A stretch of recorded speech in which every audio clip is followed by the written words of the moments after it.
Assalamualaikum warahmatullahi wabarakatuh. Perkenalkan, nama saya Rahmatul Majidah. Pada kesempatan kali ini saya akan menjelaskan sedikit tentang pemantauan oksigen telarut, kunci sistem akuakultur yang sehat. Nah, produk perikanan budidaya merupakan komoditas penting yang menyusun sumber makanan dan protein berkualitas tinggi untuk populasi global. Perikanan tangkap telah bertahan cukup stabil dan ada beberapa fluktuasi dari tahun ke tahun. Tentu saja, tetapi secara keseluruhan mereka telah mendatar dalam hal pertumbuhan industri, pertumbuhan dalam budidaya. Dan pertumbuhan itu baik asalkan keduanya berkelanjutan perspektif lingkungan dan ekonomi. Ikan dan makanan laut lainnya menawarkan produksi protein yang sangat baik, rasio konten karena organisme ini tumbuh lebih cepat.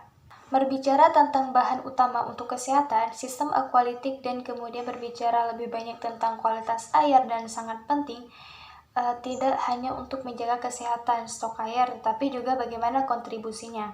Spesies yang dibudidayakan di setiap lokasi memiliki kebutuhan dasar, yaitu air. Teknik dibuat secara buatan manusia atau buatan pengaturan di sana. Seperti yang kita ketahui, kuncinya adalah menyeimbangkan nutrisi, dan yang terakhir untuk bahan utama itu adalah pengendalian air di lingkungan. Tetapi bagian akuakultur adalah untuk meningkatkan proses alami tersebut, sehingga ada cukup oksigen untuk konsentrasi tinggi organisme yang ada.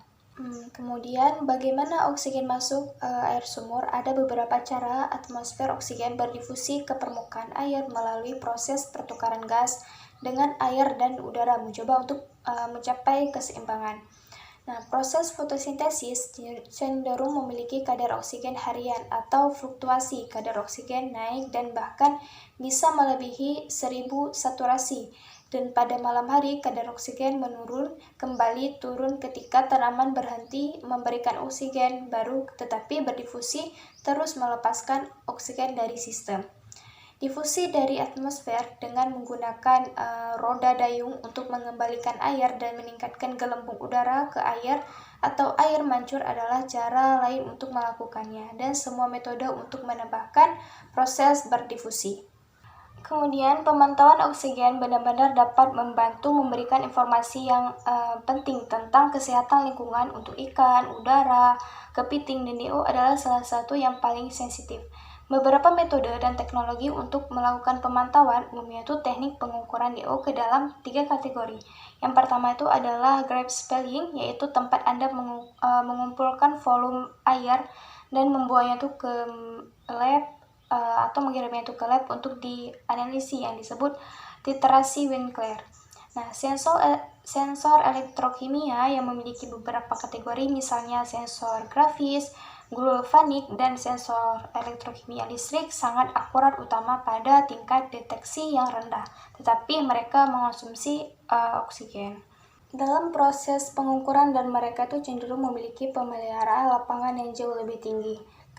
Kategori ketiga yaitu deteksi oksigen telarut optik. Ini metode menggunakan panjang gelombang presisi cahaya untuk pewarna fotofluoresen dalam pengendaraan. Siklus akuakultur dirancang untuk mempromosikan biologi tumbuh dan berada di lingkungan yang bagus untuk ikan, udang, garang, juga merupakan lingkungan yang baik untuk hal lain, misalnya itu ganggang dan rumput laut. Hal lain yang harus diperhatikan adalah elektrokimia dan optik. Sensor mengukur secara fisik tekanan parsial asli yang perlu kita ketahui, yaitu adalah konsentrasi atau persen nilai kejenuhan. Kemudian kita harus menyediakan sistem peringatan dini, misalnya itu pH adalah kunci lain. Peningkatan standar pH juga bisa menunjukkan kelebihan karbon dioksida, dan organisme lain seperti bakteri, mereka mengonsumsi oksigen melepaskan karbon dioksida saat mereka membusuk. Bahkan organik dan earth juga dapat digunakan sebagai biaya yang lebih rendah. Sekian dari saya, lebih dan kurang saya mohon maaf. Wabillahi taufiq wal hidayah. Wassalamualaikum warahmatullahi wabarakatuh.